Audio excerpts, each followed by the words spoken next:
able to select your desired language at the bottom of your menu. We have interpretation in Spanish, English to Spanish, and English to Portuguese. Thank you very much for your patience. We're just about to start.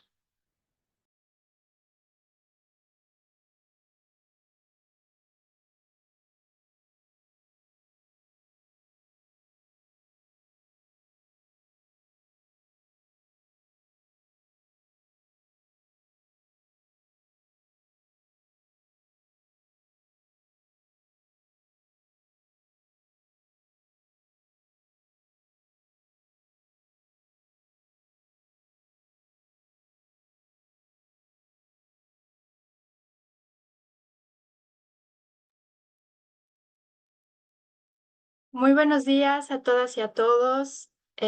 Buenas tardes. Hello, everyone. Welcome to this first webinar of the year, the Cyber Chat for All series. Vamos a hacer este webinar en inglés. Entonces, a quienes nos sintonizan el día de hoy, les recomiendo poder elegir el idioma de su preferencia en el menú inferior que tienen en la pantalla. As I said, thank you very much to all the people joining us today. My name is Katia Vera. I am Program Officer of the Cybersecurity Program of the Inter-American Committee Against Terrorism of the Organization of the American States. And I am delighted to be the moderator of this fifth Cyber Chat for All. It's the first one of the year and the fifth one in the history of the Cyber Chat for All.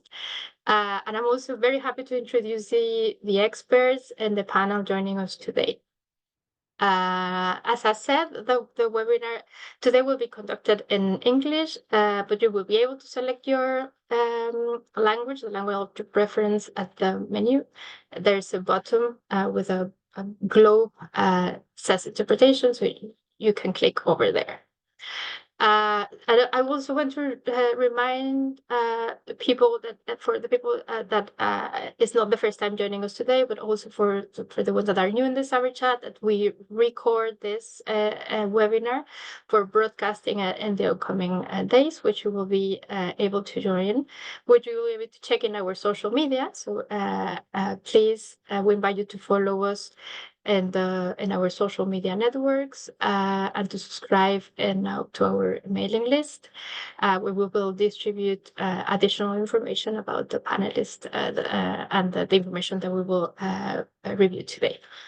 And then finally, I would also like to mention that the opinions expressed in this webinar do not necessarily reflect those of the Organization of American States. So having said that, and again, thanking everyone to join us today from the Americas, but also from beyond. I would like to start. The Cyber Chat for All is an initiative of the Cybersecurity Program of the Inter-American Committee Against Terrorism of the OAS that we launched last year in the framework of the project named Addressing the Gender Gap in the Cybersecurity Agenda of the Americas and the Caribbean. And with these webinars, we seek to make cybersecurity accessible for non-experts and to reduce knowledge gaps, but also to make visible at the regional level the importance of incorporating a gender perspective in cybersecurity. So today, hand in hand with experts and with our executive secretary, Alison Trepo, we're going to introduce basic concepts that will help us understand which are the links between the new technologies, the terrorism, and the violent extremism. And then we're also seek to provide you with an overview of the particularities that this phenomenon has in the Americas. As I said, we're very pleased today that we have our executive secretary from SICTE, Alison Triple, joining us. And I'm going to give her in a moment the microphone so she could help us introduce this webinar within the work that SICTE does. And we have also Nicola Mattinson from the University of Liverpool and Sam Andrews from the University of West London, and Mariana Gonzalez, my colleague from SICTE, Program Manager for the Prevention of Violent Extremism. So without further delaying this, I will like to open the mic to give the floor to our Secretary Alison Trepot for some welcoming remarks. Thank you very much. Thanks, Katya, and good morning, good afternoon. Thanks to all of you for joining us here today. We really very much appreciate your interest in this really important topic. Sincere thanks to our panelists, Dr. Nicola Matheson and Dr. Sam Andrews, for being willing to participate in this session today and for sharing their really valuable expertise with us. I think you're going to find this panel to be really interesting. Of course, I would like to extend my thanks to the Government of Canada for supporting this and many other activities we've organized in recent years to raise awareness of this growing issue for our region. And of course, thanks to all of you. We have a really impressive crowd joining us here today. So thanks for your time and interest in this topic. I think all of us here can agree that new and emerging technologies have provided incredible opportunities in our daily lives. Particularly as we learned over the past 3 or 4 years during the pandemic, we now work, learn, communicate, and collaborate beyond the physical office, transcending borders. And as this webinar clearly demonstrates, we also transcend time zones. Unfortunately, ICTs have also become a powerful tool for terrorist organizations and violent extremists. It allows them to plan, recruit, radicalize, finance, train, network, organize, and even stream terrorist attacks as they happen. While terrorist and violent extremist use of the internet is not new, the pervasive exploitation of online spaces by these organizations and individuals pose real and significant threats to our offline lives. The growth of virtual reality, the decentralized web, and generative artificial intelligence further complicate our efforts to counter terrorism and violent extremism. Why should we be concerned? Well, even though acts of terrorism are currently, unfortunately, not as pervasive in our region of the Americas compared perhaps to other regions of the world, a global web index study from 2019, and I think those are the most recent figures available, they showed that Latin America was home to the world's largest social media users, with an average daily screen time of 212 minutes. That's about 3.5 hours. Internet users now spend more than 6 hours online per day, with about a third of that time spent on social media. And the 16 to 24-year-old demographic certainly helps drive these numbers. New trends are showing that live streaming and esports have been used by terrorists and violent extremists for recruitment purposes or to broadcast their acts of violence. Video games, once simply a form of entertainment, have also become a tool now for social connection. In our region, the video game industry has experienced continuous growth, with a 4% increase in new players during the pandemic. According to a recent Google study, this translates to about 325 million people. Given this context, it is absolutely vital that we have the right tools, including modernized legal frameworks, to stay ahead of terrorists and violent extremists. And that's why I am proud to say that SICTE, the Inter-American Committee Against Terrorism, has been working since 2020, including through webinars such as this one, to promote greater awareness around the threats posed by violent extremism that is conducive to terrorism and to better understand how these actors thrive within an online environment.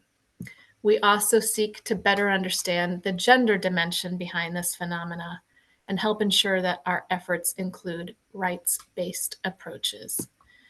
Unfortunately, we are not working alone on this goal. We are proud to partner with the private sector, academia, and civil society.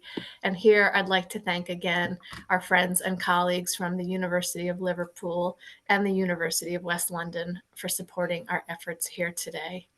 We know that cooperation and coordination among diverse stakeholders is absolutely critical if we hope to prevent and counter the terrorist and extremist use of ICTs to advance their malicious agendas. And we hope that this cyber chat for all provides us with a useful space to do just that. Thank you so much. I hope you find the next hour to be useful and informative. Thank you very much, Alison, for joining us today. And we're going to start delving into the topics that we identify as crucial to share more information with the public. This is a topic, as our executive secretary mentioned, that many experts have highlighted us as one that needs more research within the region and more information. So, having said that, we identify that the experts that could help us with that were Sam and Nicola. We had Sam in our cybersecurity symposium last year talking about gaming and new masculinities, and now Nicola has also worked with the SICT program, so we're very happy that we're creating a family to push forward the more analysis on this topic. So having said that, I'm gonna pass the mic. I'm gonna give the floor first to Nicola. Nicola Matheson is a lecturer in international relations at the University of Liverpool, and she's specialized in peace and conflict studies, including civil wars and insurgencies, foreign fighters, terrorism, and new terrorism studies, as well as terrorism and extremist actors' exploitation of technology platforms. Nicola holds a PhD from the Australian National University and an MPhil from the University of Oxford.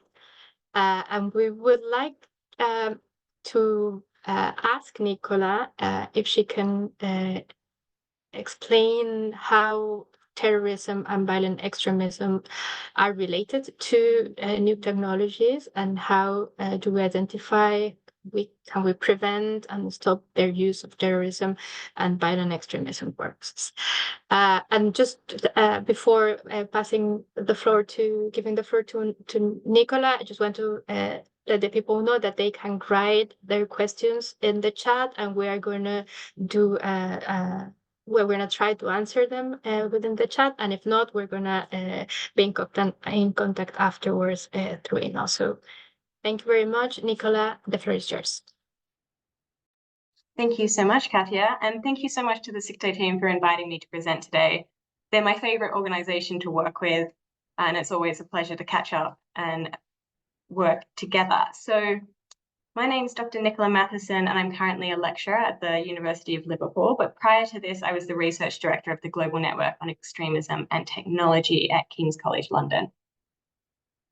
And GNET is the research forum arm of the Global Internet Forum to Counter Terrorism. So that's how I came to be in this space. So I'm by trade a civil war scholar, but now I also have this focus on gender and TVEC. And so what I've been asked to present to you today is an overview of what TVEC is, where it's located, and how organizations and governments are responding to it. So if I was selected on my right screen, there we go. So just a quick overview of what I'm going to talk about today. I'm going to give you a brief introduction to the definitions of TVEC, the history of it, and why it became important in the interest of the public. And then I'm going to really quickly go through how we respond to TVEC online and give you a brief overview of some of the challenges of responding to TVEC. And then I'm just going to do a cheeky little link to Sam so that we have this connection between TVEC and gender. So to start with, TVEC, what do we mean? So terrorist and violent extremist content, as you may know, we don't have a unified definition of terrorism, so we also probably don't have a unified definition of TVEC. I've just borrowed the New Zealand government's definition for the purpose of today because I think it's nice and simple. So they define terrorist and violent extremist content as hateful or objectionable, meaning illegal material that promotes harmful extreme views, such as articles, images, speeches, or videos that promote or encourage violence. Websites made by terrorist or extremist organizations, and I'll talk a little bit more about the challenges of websites in particular, and videos of terrorist attacks and any other content that promotes violent extremism. And the question should really be, why does this matter? And how did it come to be such an important focus of governments and organizations around the world? And I wanted to talk through a few key moments in this journey to give you kind of a sense of how it became important. So to start with, we have to acknowledge that TVEC is nothing new. Opposition movements and terrorist organizations have always adapted their communication strategies with advancements in technologies. So if we think back to the Soviet-Afghan War in the 1980s through the 90s, the foreign fighters that joined the conflict often read jihadist magazines and watched and listened to tapes of sermons on, and that motivated them and mobilized them to travel to the conflict. Today, we'd find those magazines online and those sermons published on a video streamer. So the content isn't necessarily new in itself, but the ways in which it's distributed and the global impact it can have has changed. There are also some key historical moments that have happened in the last 15 years that are very important in informing how this came to the center of our attention. The first is the rise of the Islamic State post-2011 and their posting of extremist content on mainstream platforms. So we had both the propaganda being spread, we had recruitment happening online, but we also had the distribution of video content such as beheading videos, which really caused a prominent response just because of how widespread it was and how hard it seemed to be able to prevent on such a mainstream platform. The second major event I just want to note was in 2019, which is the Christchurch mosque attacks that killed 51 people. So that attack was live streamed.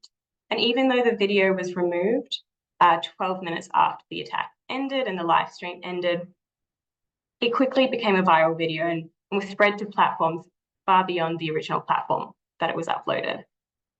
And tech companies just didn't have the capacities at the time to be able to remove it as quickly as it was being uploaded. So where do we find TVEC online?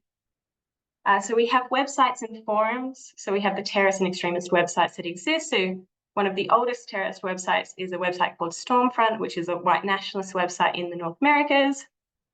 You also have forums like Reddit and 4chan that are less moderated, that also host extremist content and have less moderation capacity, either through design or by capacity. You have social media platforms that we've already mentioned. We have video streaming platforms, gaming platforms, which is rightly noted. So if you weren't aware, the gaming industry is worth more than the music and film industry combined. It's a massive industry.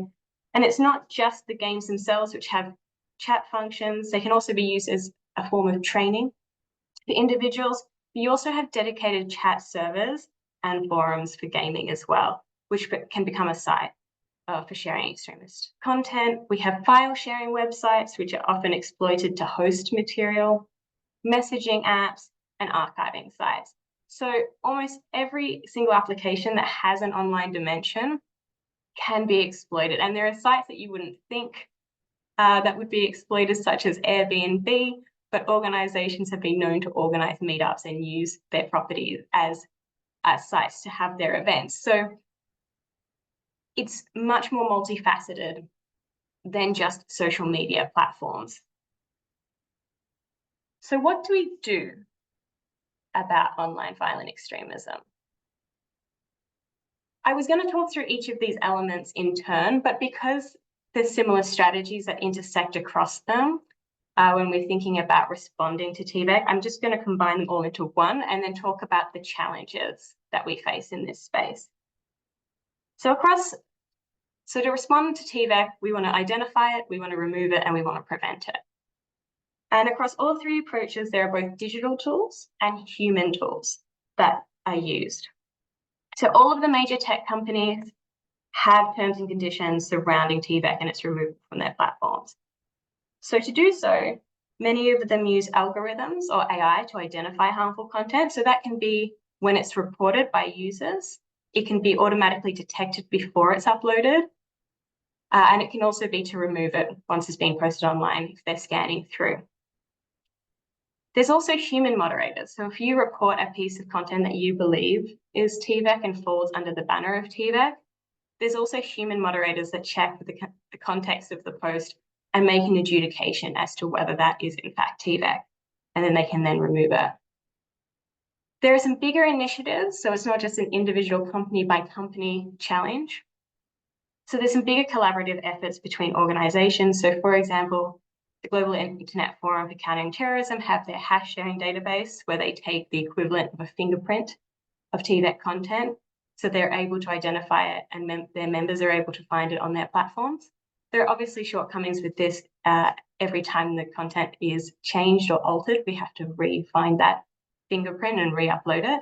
There's also the Terrorist Content Analytics platform by Tech Against Terrorism, which informs its members automatically using an algorithm when they identify TVEC on their platforms. So it's not just company by company. There are some inter-company efforts as well to remove that content.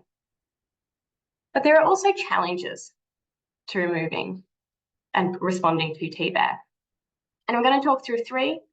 There's lots and lots and lots, but I'll just stick with three broad ones for you.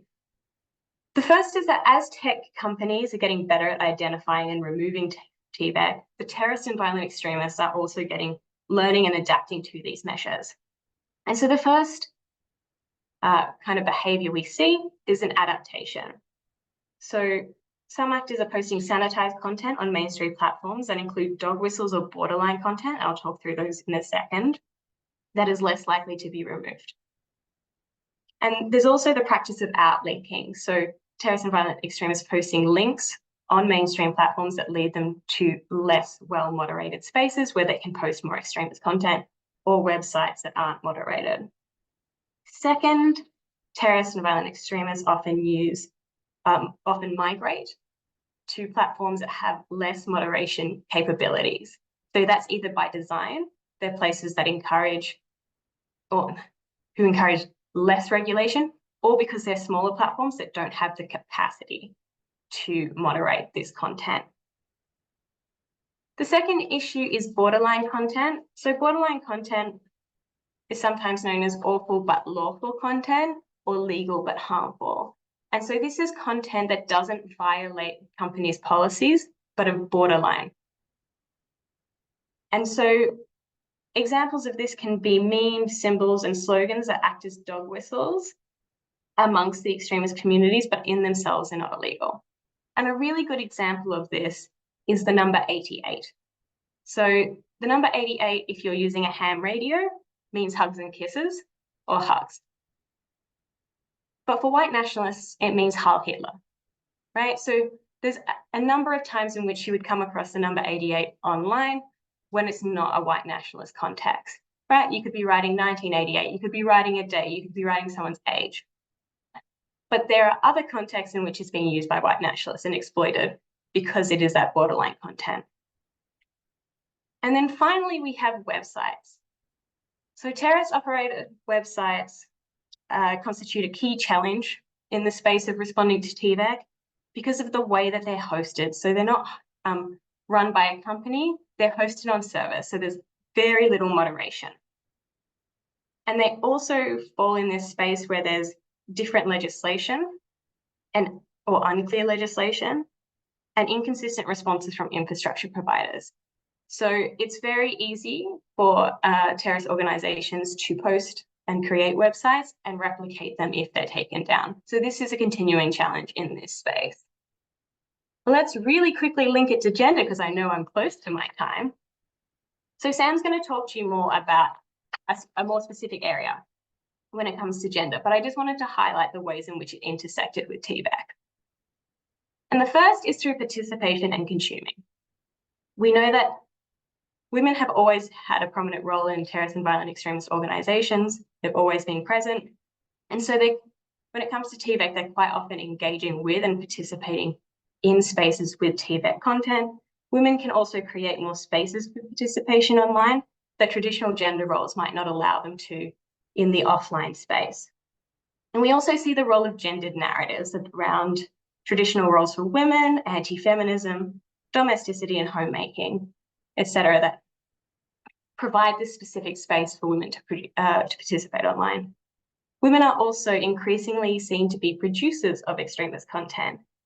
And there's women influencers who participate in this space are quite often publicly visible and more likely to use mainstream platforms because they navigate this space between intimacy and everyday banal content that strategically avoids content moderation and engages a broader audience. So women are now also producing TVEC content. And then we have targeting. So there is a very well-researched and known intersection between misogyny and extremism online. And misogyny can act as a unifying factor between disparate actors who may not agree on a lot politically or ideologically, but share this same misogynistic undertones. And so anyone who falls outside this traditional understanding of gender and gender roles can often become a target of online violent extremism, whether it be harassment, whether it be doxing, which is posting information publicly online about someone's location or their personal details. And we increasingly see a targeting of women, but also the LGBT community in this space, which we can see in offline attacks and violence. So that's where I'm going to leave it. I'm going to let Sam talk more specifically about that issue. But again, thank you so much for having me. And I really look forward to the questions. Thank you very much, Nicola, and also thank you for sticking to the time. Thank you a lot. It was a great overview of this basic concepts to start understanding how this technology, terrorism, and violent extremism could be linked.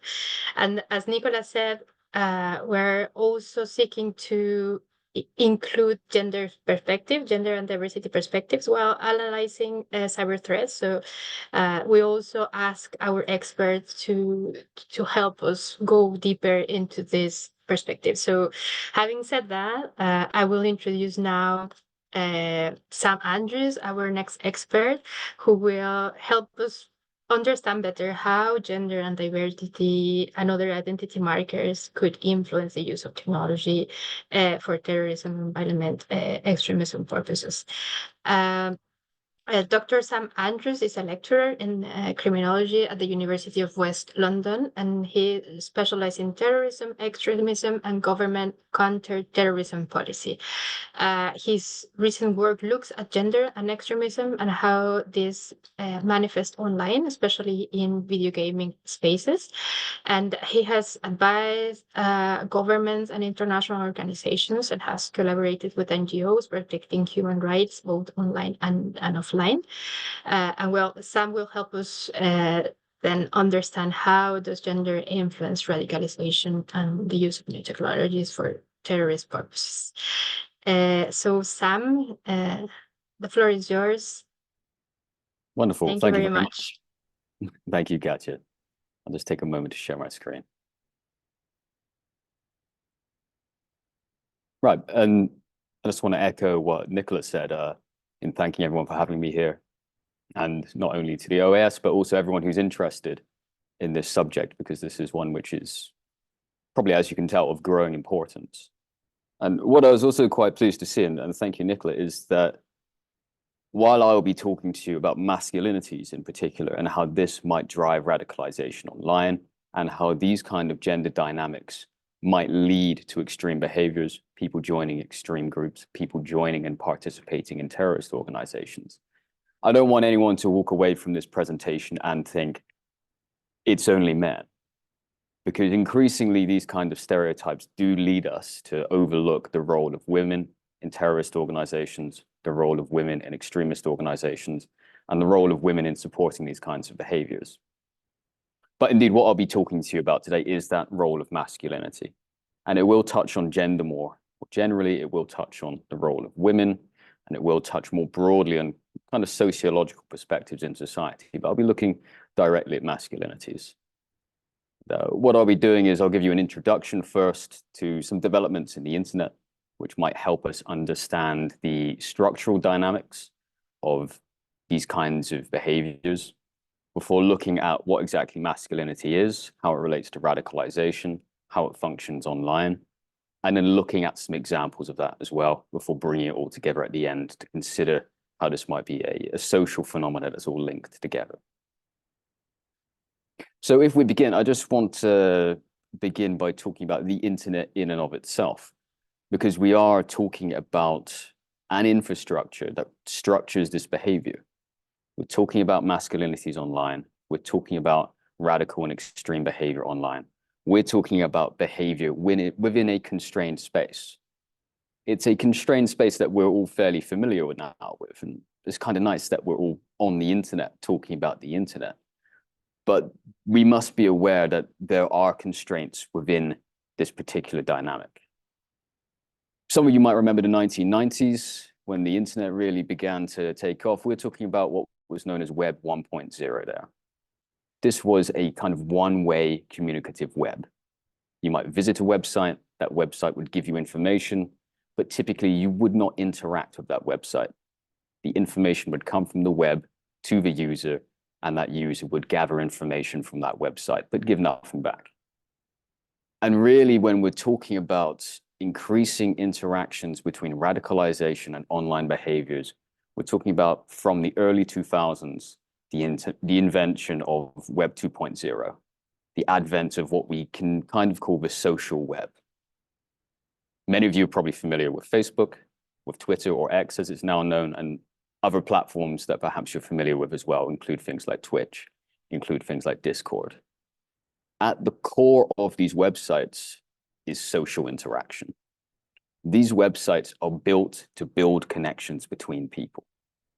You might have heard the phrase, and if you haven't, this is a good way of thinking about it, that if you are not paying for a product, you are the product. And these websites make their money from linking people together and encouraging people to generate content. So within this infrastructure from the early 2000s, what we have been seeing is an impetus towards links between people as the purpose of being on the internet.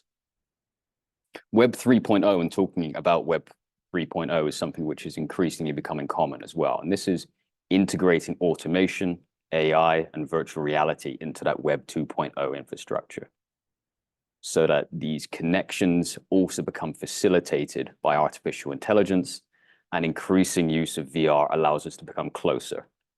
But nonetheless, the overall infrastructure is driving us towards closeness. Now, what's the role of men, masculinities within that kind of framework? Before we talk about radicalization, I just want us all to be on the same page as to what masculinities might be. If we're talking about masculinities, we're talking about something within the realm of gender. Gender being something that we understand as being passed to us by the social environment. We learn how to act and how to interact as men, as women, people who identify as different genders through our interaction in society. And this is structured by overall social power. And whether or not we meet those traits, we are going to get social rewards or social punishments depending on how closely we meet the expectations that are given to us. Masculinity is something which usually has the expectation of independence, of power, of some kind of order and the ability to control things. Sometimes it's an ability to control society, and sometimes it's an ability to control the self. You see on the right-hand side of your screen a picture of a bodybuilder. This is a rather famous bodybuilder who built a following on the internet, ZYZZ, Ziz. And this is a person who really embodied that idea of masculine self-control as being extremely important. And this idea of masculinity, about being in control, about being independent, is hegemonic in society. Across all societies, really, because colonialism and imperialism and the spread of the internet and the influence of the Western world has meant that most societies have absorbed this idea of masculinity. And that masculinity should be something which means that control is at its core. Now, there are multiple masculinities as well. We say masculinities, not masculinity, because not everyone is like that. Not everyone wants to be in control. Not everyone can be in control. Not everyone can meet that masculine ideal. And so there are hegemonic masculinities, but there are also other masculinities, subordinate masculinities, marginalized masculinities. There are protest masculinities where people say that I don't want any part of this. I'm going to be another type of man. But nonetheless, these are all in relation to these ideas in society. So how does this relate to radicalization? These stereotypes and these ideas about what it is to be a man really mean that men are given the idea that they should be in control. Whether they should be in control of themselves or whether they should be in control of society, they nonetheless should be the people who have independence, control, and power in society. Increasingly, this is falling away. We're seeing increasing amounts of women in the workplace. We're seeing increasing amounts of women having social and political power. And for some men, this is a challenge to what they believe they deserve. And so one assumption about masculinity and radicalization is that this loss of power leads to what we call aggravated entitlement. The political disenfranchisation of men, or the perceived political disenfranchisation, changing power structures, changing economic structures, and changing socializations of men have led some men to feel like they're being hard done by in society. And so they begin to look to other structures to try and reclaim what they believe is theirs. When we see men engaging in these kinds of behaviors to try and reclaim what they think is theirs, we also don't really think that's strange, because in many ways, men acting aggressively, men acting in ways which is showing power, is simply men acting in ways which we expect them to. And so there's an assumption that this is also normal. Terrorist groups realize this. Extremist groups realize this.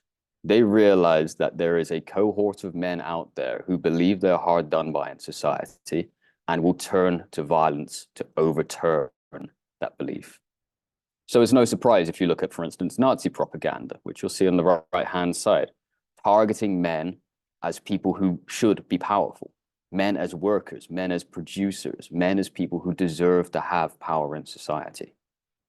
And all the way through all of the different ideologies of extremism, ideologies of terrorism, you see at the core of it, really, this idea that men should be in control and women should know their place. The internet, being that thing which at its core is driving us together, has really driven forward the possibilities for this kind of radicalization, this kind of extremism.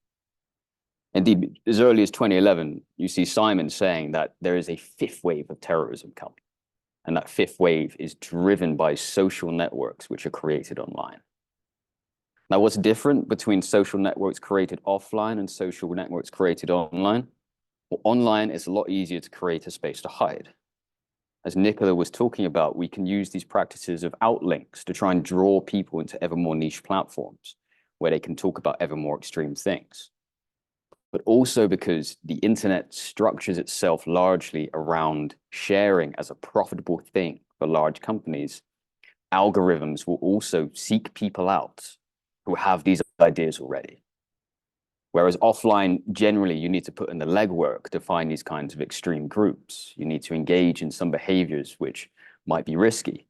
Online, many times, these groups will simply find you because algorithms will realize you're a person who wants that or has a profile that might want that and will push this content towards you. People also who are engaged in extremism realize that the social web wants to spread controversial messages. And so you can see people engaging in things like live streaming of attacks, realizing that these controversial messages will be picked up and spread around the globe very easily by platforms which actually seek to spread messages at their core.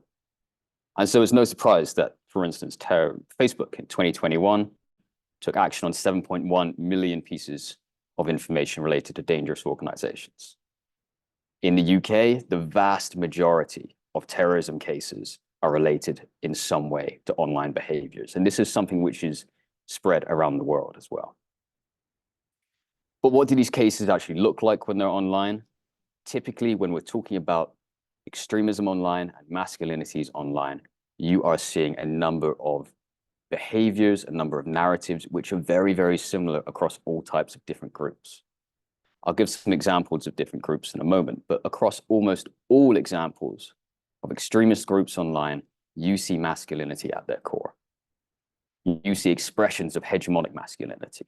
The idea that men should be dominating women, the idea that men should be in charge and they should use their power to try and make changes in the world. You see subordinate masculinities. You see people complaining that I do not have what I deserve as a man, getting internally angry and thinking the world is out to get them because something they deserve has been stolen from them.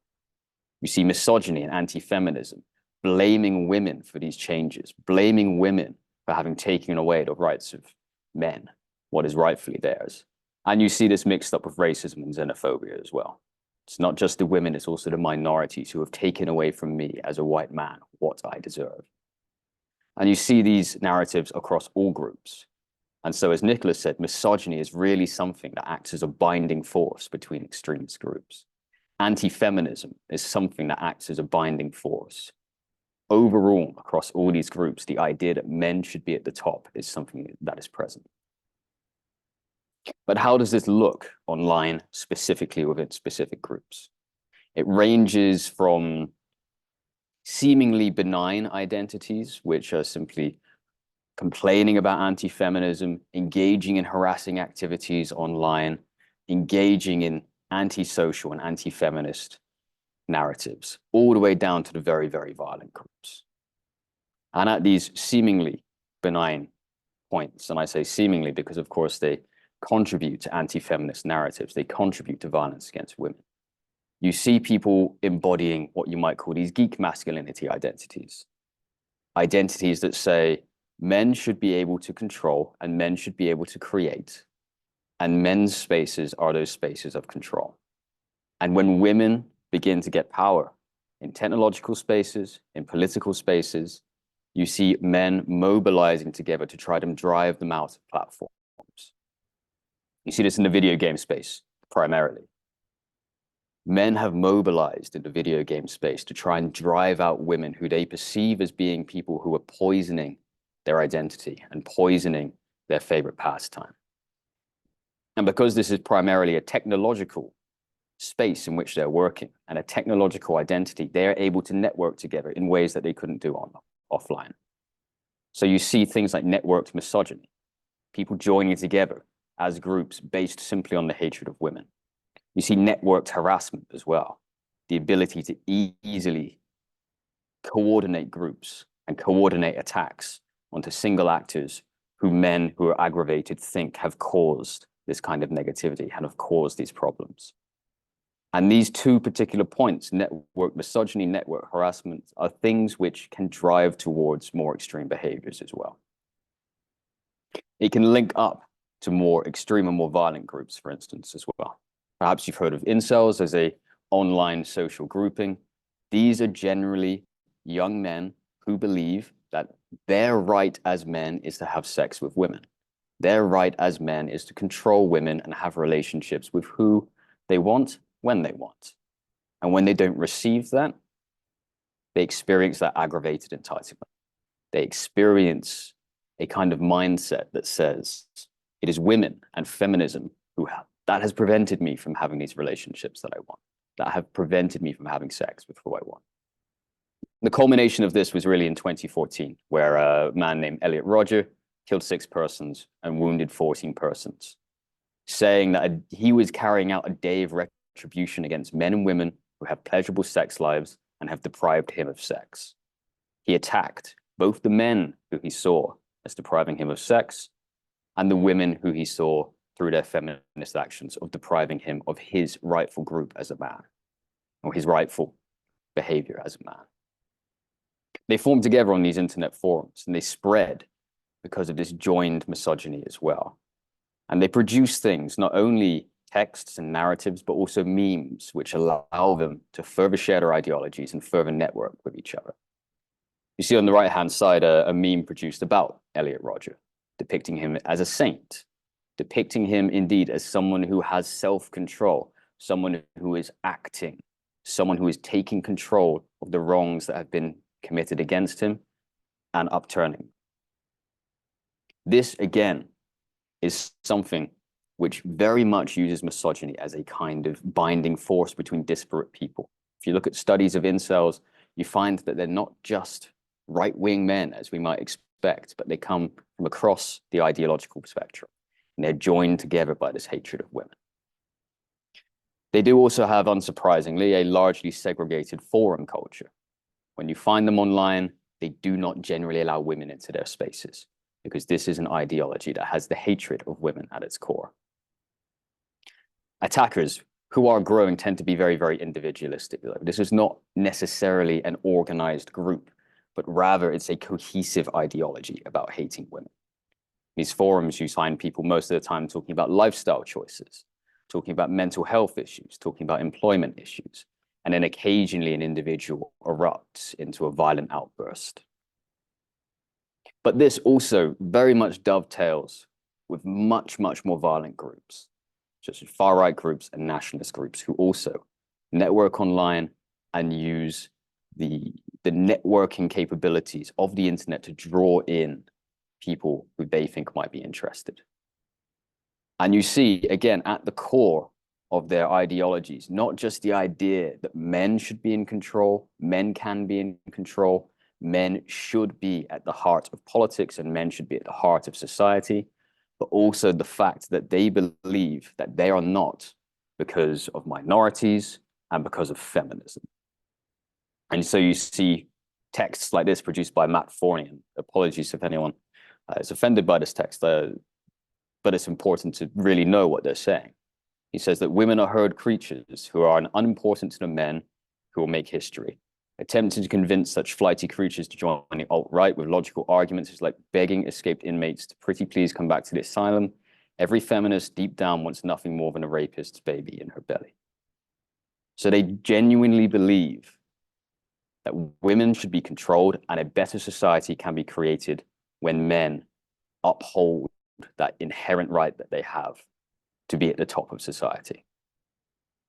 Now, as Nicola was saying, it's important to note that it's not just men involved in these groups. There are roles for women in these groups as well. And these roles are heavily segregated, and these roles espouse very, very traditional gendered ideologies. Women belong in the home. Women belong creating babies. Men belong in society. Men belong in roles where they can project their power. And so indeed, in these spaces, you find that not only men are espousing these kind of hypermasculine ideologies, but also women are mobilizing in segregated spaces and talking about how they should raise children, what they can do as race warriors by producing white babies, for instance. So there are very, very strong gendered framings. These groups as well tend to have a very much more organized threat profile. They have a much longer history of organizing together as a group, a much longer history of organizing violently as a group as well. And so when people begin to adopt these masculine ideologies, begin to adopt that aggravated entitlement, it creates the impetus for a slow movement towards these more extreme groups. Because the internet is a space where networking is something which is profitable, networking is encouraged, it becomes more likely that as people adopt these ideas of aggravated male entitlement, that they will come across some kind of hard right group that will draw them in because of this shared ideology. So at its core really is the idea that men don't necessarily have some kind of impetus towards violence, but masculinity as a whole has at its core some kind of traditionality to it that assumes that men should be in control. And when people begin to adopt that idea, they can become entitled.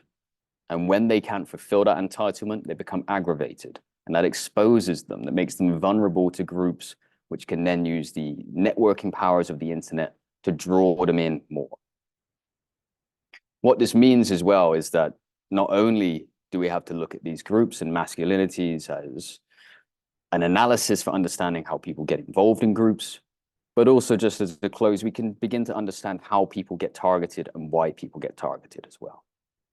You see the targeting of other men, those men who do not fulfill these gendered roles, being seen as weak, too effeminate, or being cucked in some way, which is slang essentially for not really fulfilling your role as a man. You see women being targeted for not fulfilling their role as gendered providers, as providers of babies, as providers for the race, as providers for the state. And you see them being targeted sexually as well as violently as well. Because it's an online space and it has this possibility for networked action as well, you see women being very, very increasingly, very, very strongly targeted online by these bad actors. Over 70% of people who are harassed online are women, and for every 4 sexually or threatening messages that a man receives, a woman will receive 100. So not just offline, but online, these kind of behaviors are extremely prevalent as well. The threat profile is something which is increasing when we're just looking at masculinity itself and not necessarily looking at the role of far-right groups. We're seeing increasingly this kind of aggravated entitlement becoming enough to carry out an attack in the first place. And so looking at the USA alone, in the past 10 years, people who simply are holding these ideologies of male supremacy have killed 10 persons based solely on the belief that men should have that position in society. But really what I want to end on are these final points. Finally, echoing Nicola, that really misogyny is a collective and connective tissue that binds together all these extremist groups.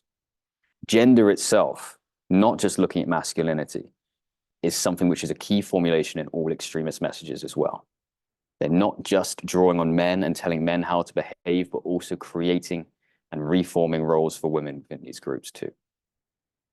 And finally, one which, depending on where you're from, you can probably reflect on this one further. This does not come from nowhere.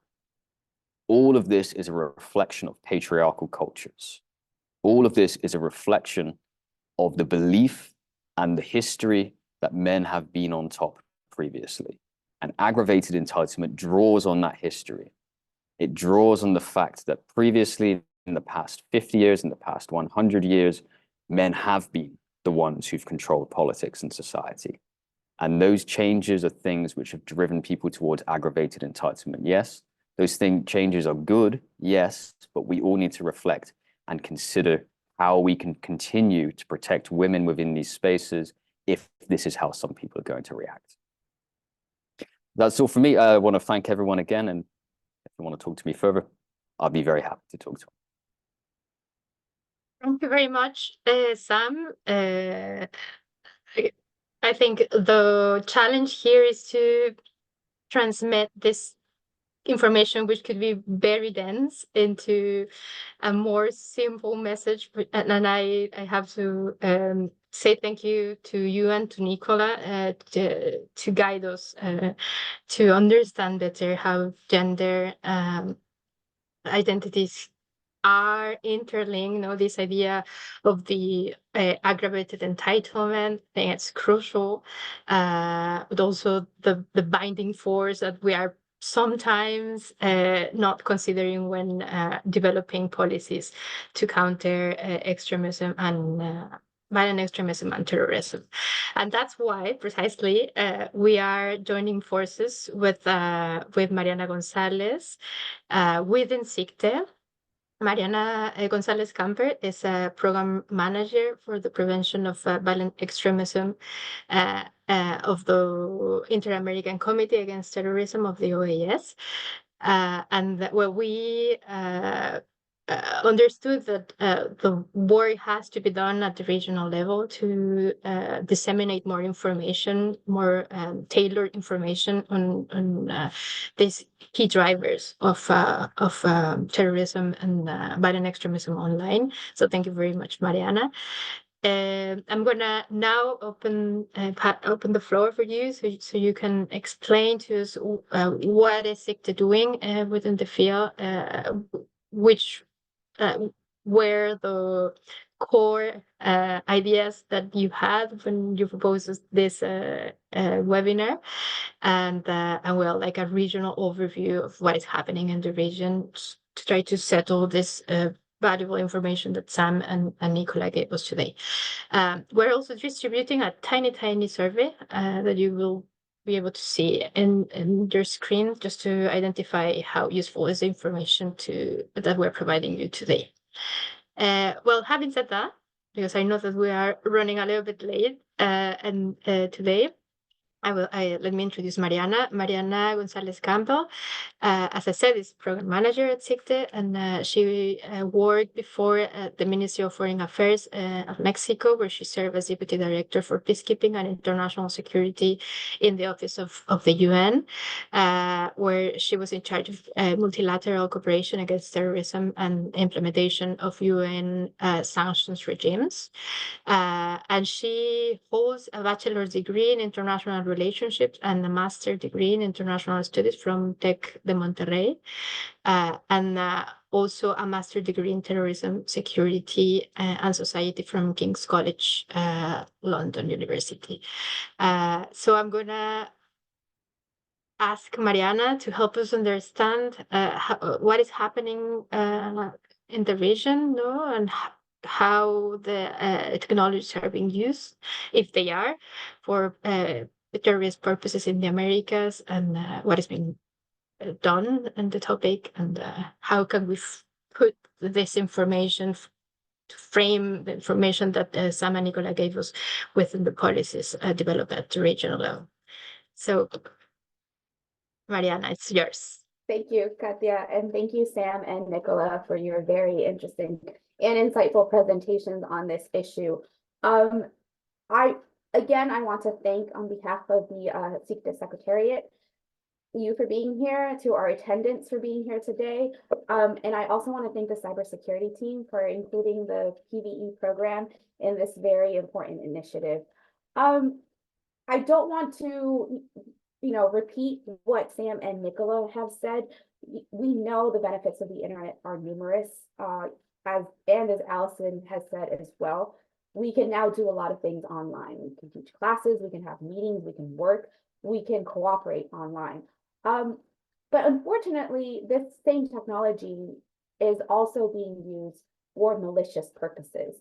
And we have seen this sort of ungoverned environment grow, and the need to address it from multilateral institutions. As we have heard from our panelists today, terrorists have been early adopters of emerging technologies. And in the case of the internet and social media, terrorists and violent extremists have exploited this space. In the specific case of social media, terrorists and violent extremists have found a more than ideal environment to disseminate their ideological narratives, build allegiances, and influence individuals and communities to commit acts of terrorism. And as Allison said, while the threat to our region is relatively low compared to the rest of the world, our region has also been affected by the use of the internet for terrorist and violent extremist purpose. An example was what happened with the terrorist attack in El Paso, Texas, a couple of years ago, where the target was the migrant community living in Texas. And so we have seen how terrorists and violent extremists have become sophisticated and exploiting as well gender inequalities and stereotypes in their online recruitment materials, and how they have reproduced commonly held beliefs and gendered assumptions throughout the process of radicalization that can attract both men and women. And so at SIGTE, we have had these discussions. We have been able to recognize that to effectively prevent terrorist and violent extremist use of information and communication technologies, it is crucial to include gender responsiveness in preventing and countering violent extremism when we design, implement, and evaluate these counterterrorism and preventing violent extremism programs. And so I want to point out that it's important to understand that these one-size-fit-all approaches to preventing violent extremism are unlikely to be effective, as the process of radicalization considers numerous push and pull factors. These motivations or reasons why people become radicalized towards violent extremism. And these push and pull factors can vary locally and regionally. And that is why at SICTE, we're working on creating an increased awareness and capacity building programs within our region to address these challenges and to produce evidence-based policy and technical recommendations for OAS member states from a gender responsive and a human rights-based perspectives. And today's webinar is not a standalone event, not only the Cyber Chat for All initiative, but also the work being done by the PVE program. It's part of a broader strategy within SICTE to foster these cross-cutting initiatives among our programs. Like I said, in this case, the work that we do in the PVE program, working alongside with the cybersecurity program. The Preventing Violent Extremism program at SICTE was launched in 2020 by the mandate that was given to us by our member states that were recognizing this increased threat in foreign terrorist fighters back in the day. Today, the threat has amplified beyond just foreign terrorist fighters in our region. And as I said, the program that was launched in 2020 and is supported by the government of Mexico has worked in creating an increased awareness, access to knowledge and information on the significant threat that's posed by violent extremism at the national, regional, and global levels and the need to prevent it. I want to highlight that SICTE is the only regional organization with a mandate on the prevention of violent extremism in the hemisphere. And in 2023, preventing violent extremism was the theme of the annual SICTE meeting that we hold. This time it was held in Mexico. We also had a side event on understanding the offline effects of online activity, which was organized jointly between the cybersecurity and the PVE program, and with the help of some of our strategic partners in the case of the UN Office of Counterterrorism and the Latin American Jewish Congress, as well as the government of Mexico. And from these meetings and events, we recognize the need to address what the regional landscape is in terms of how terrorists and violent extremists use the internet for their purposes and the dimensions of its implications. We have recognized, we know from what we've talked to member states, that there is a need for more information, for more research-based, policy recommendations on this issue that is very pressing and that keeps growing.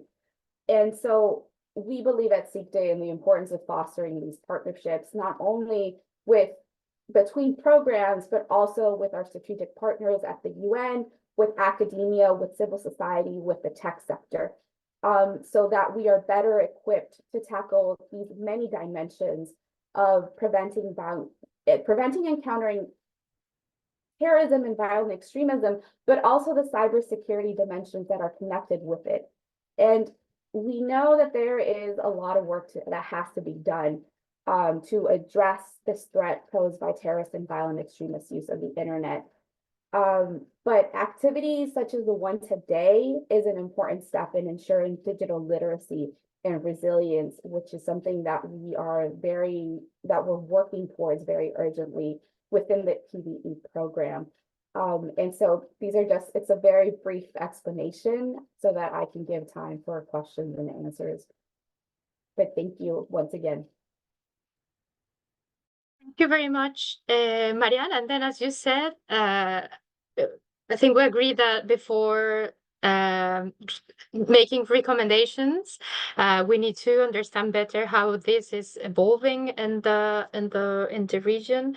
And also, one of the purposes that we had while organizing this Cyber Chat for All was to identify how this could impact us in our online and offline practices, because sometimes it might, at least in the Americas, it might sound like something very far away from our daily realities. probably it's not. So this is part of the objective of this dialogues to have the resources to identify what could we encounter during our online practices, and then to be prepared, and then to promote better measures, to collective, individual, social measures to prevent this type of cyber threats at the regional level. But then we are also being watched abroad in the Americas. So I think also this analysis that we're developing within the region will be helpful to other areas, to other regions. So having said that, as when we invited Nicola and Sam to this webinar, we asked them, please help us understand the problem, the phenomenon, give us some food for thoughts that we can afterwards follow up, maybe, as Mariana said, with a policy kit, with recommendations, with a in-depth analysis. But meanwhile, let's just give us to the internet users in the Americas some information that we can have there as useful. And then what can we do with it? So having said that, we've been trying to answer the questions that the public has written in the chat. We will also give us in a minute our social media and contact details so we can continue the conversation through there, with the promise, as I said, that we are gonna continue like either organizing this type of dialogues, but also research, and we will share it with you. But before that happens, I would like to close with that question to Sam and to Nicola and to Mariana. Like, what can we do, like a internet user with a gender identity? That it's in online. What can we do to prevent the spread of these misogynistic, extremist narratives that could foster cyber threats as we analyze today? Which are the recommendations that you could give us? But also, if it's not too much, also if knowing that we're in this momentum within the region where the member states are paying more attention to this topic, what can we do from the government side and from the international organization side? I know that it's a very long question, so just if you have any ideas about that, I think we will all appreciate them. And I will give the floor to Nicola because she started, and then Sam, and then Mariana, to keep the same order. Thanks, Nicola. So I'm going to start with your first question about what an internet user can do who has a gender identity that might make them more vulnerable. And I'm going to go left of field here and talk about an organization that's based at King's College London who specializes in cults and people who have experiences of cults. So people who have been dragged into communities that they don't necessarily. It's a very similar process in order to become involved in these communities. And their advice is always that the most important relationship you can have in the organization is called inform. Sorry, I blanked for a second and we're back. Is that interpersonal relationships and the people that are closest to people who are at risk are the ones most able to make those relationships and those changes. So if you are safe to do so, and only if you are safe to do so, it's about encouraging conversations and making sure that that person knows that you're still there and that there is a person that they can contact. Because one of the main ways in which extremist organizations radicalize people is through their isolation from their community. So it's really important, if it's safe for you to do so, and only if it's safe for you to do so, to keep those relationships and communication open. In terms of what you would recommend that I advise international organizations around the world to do, what a big question. And I might pose it to my international organizations class next semester. I think the thing that is of growing recognition and importance, so OAS has already acknowledged, and SICTA has really acknowledged the role of gender in online violent extremism, and the Christchurch Call has also acknowledged it as one of their priorities, is continuing to recognize the ways in which gendered harms online reflect real world harm and real world gender divides as well, and how it's more of a spectrum than separate issues. So recognizing the role that misogyny has in our everyday lives and how that maps onto violent extremism. They can't be dealt with separately. They need to be treated as a single issue. Thanks a lot, Nicola. I was taking notes. Sorry that I stretch it a lot, but we're starting to promote this conversation. So thanks a lot for that. And now, Sam, Yeah, how can you tell us? Go. I firstly want to echo what Nicola said, especially if we're talking about masculinity. We're talking about a social phenomena where people are encouraged to adopt certain ways of being and certain identities because of broader social pressures. And so what we can do as individuals just generally is we can encourage the growth of other types of masculinity. If you see, for instance, a man who is expressing his emotions, this is a good thing. You should encourage that. Sadly, some people will see that as something which shows a person as failing as a man. But as individuals, as people with relationships, if we see people engaging in these forms of masculinity, which are more pro-social, which are not anti-feminist, we should encourage that, we should celebrate that, and we should allow for the growth of these alternative forms of masculinity as well. More generally, if we're talking about the online space and how these kind of hegemonic masculinities can lead people towards these extreme identities, I think also what we need to do is we need to see it as a social phenomena again and a networked phenomena. And as individuals, we don't have loads of influence as regards to networked phenomena, but what we can do is we can create and support our own networks. And so if you're a person who's concerned about misogyny online, if you're a person who's concerned about the harassment of women, seek out and support those organizations that support women. Seek out and support those organizations that support minorities who are under attack, and give them some of that extra social power that can help them to resist those organized groups which are harassing people online. And as part of that, they can also begin to lobby governments to change legislation. And I think really the role of international organizations as well is thinking about the connections between all these different groups which are working to protect minorities and women. Recognizing that the internet doesn't respect borders really, and these groups don't respect borders. And so groups that organize within borders would really, really benefit from an organization that comes in, that's transnational and says, I recognize what you're doing is good. We can help link you up with other people around the world so we can grow that pro-social network. And so I think that's probably the most important thing to do, is to look to the victims as much as anything else and begin to amplify their voices and begin to give them back some of the social power that is being taken from them by these extreme groups.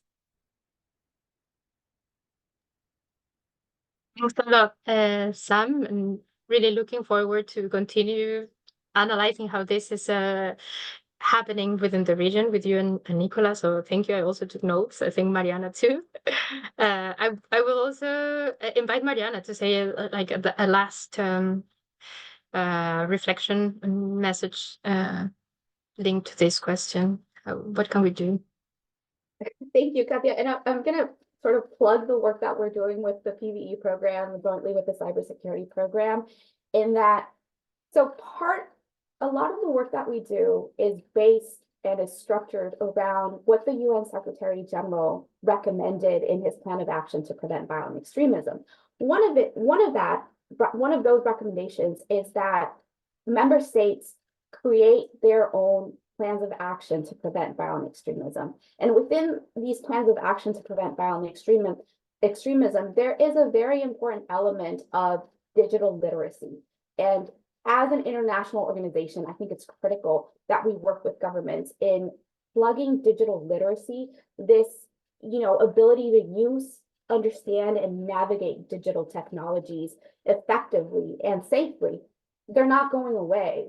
And it's not only about digital literacy for our younger generations, but it's also for our older generations to identify when something that is being posted on Facebook is growing to be harmful. And so one of the ideas that we have is, how do we work with civil society, with the private sector, with national governments, and with academia in, for example, developing digital literacy curriculum for, primary, secondary, tertiary education. So that is, I think, something that we can start doing, along with generating this, understanding, creating awareness, capacity building for all levels of government, for civil society, for the private sector, but also for, university, college level. So that would be it. Thank you very much, Mariana. I think we will need to close. I'm keen to keep you over here, and I think many people know that are with us today, but I need to leave you, unfortunately. I think I'm just going to recover or take back these concepts that Nicolas and Sam and Mariana presented here today. This idea of the adaptation, the migration of terrorism and online extremism within the new technologies. I think it's important to have in mind. And the borderline, it's always tricky. What is and what's not? And then if we are reading something that it might be in the borderline, what can we do? I think that's also needs more analysis, especially because the content moderation of certain platforms it began with English speaking mechanism, and the language, the conversation, the dialogues could be completely different in another language. So I think that's also an element interesting to analyze. And I will bring back again this concept of aggravated entitlement, how the gender could be politicized from strategic purposes. And I highlighted this because it's something that we are telling public officials and member states that we need to identify this discourse as strategic and when analyzing violent extremism and terrorism, and like the narratives how are similar between these groups is also that we cannot forget and we need to point out. And then finally, as Mariana mentioned, we are looking to develop more work into this topic together. So just keep us in the loop. Many people ask us about sharing the webinar. We're going to be posting it in our social media and our YouTube channel. So if the team has there the PowerPoint with our social media, I think that will be handy. So people can write it down. We're going to be sharing the webinar. If you have any doubt, just write to us. And then hopefully together with Sam and Nicola, we're going to continue with this analysis and obviously with Mariana and to see what are we going to do with this information and how can we make it useful for the region.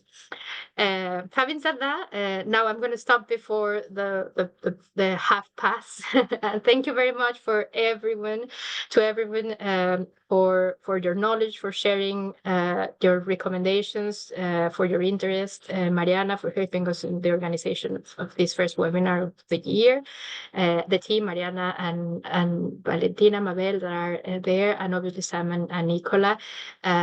Many people asked us if you have resources and training in Spanish, so I think we're gonna continue the conversation with you too, and in the upcoming days.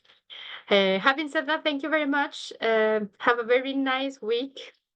Still, it's Thursday and Friday, and see you soon in the next Cyber Chat. Bye bye.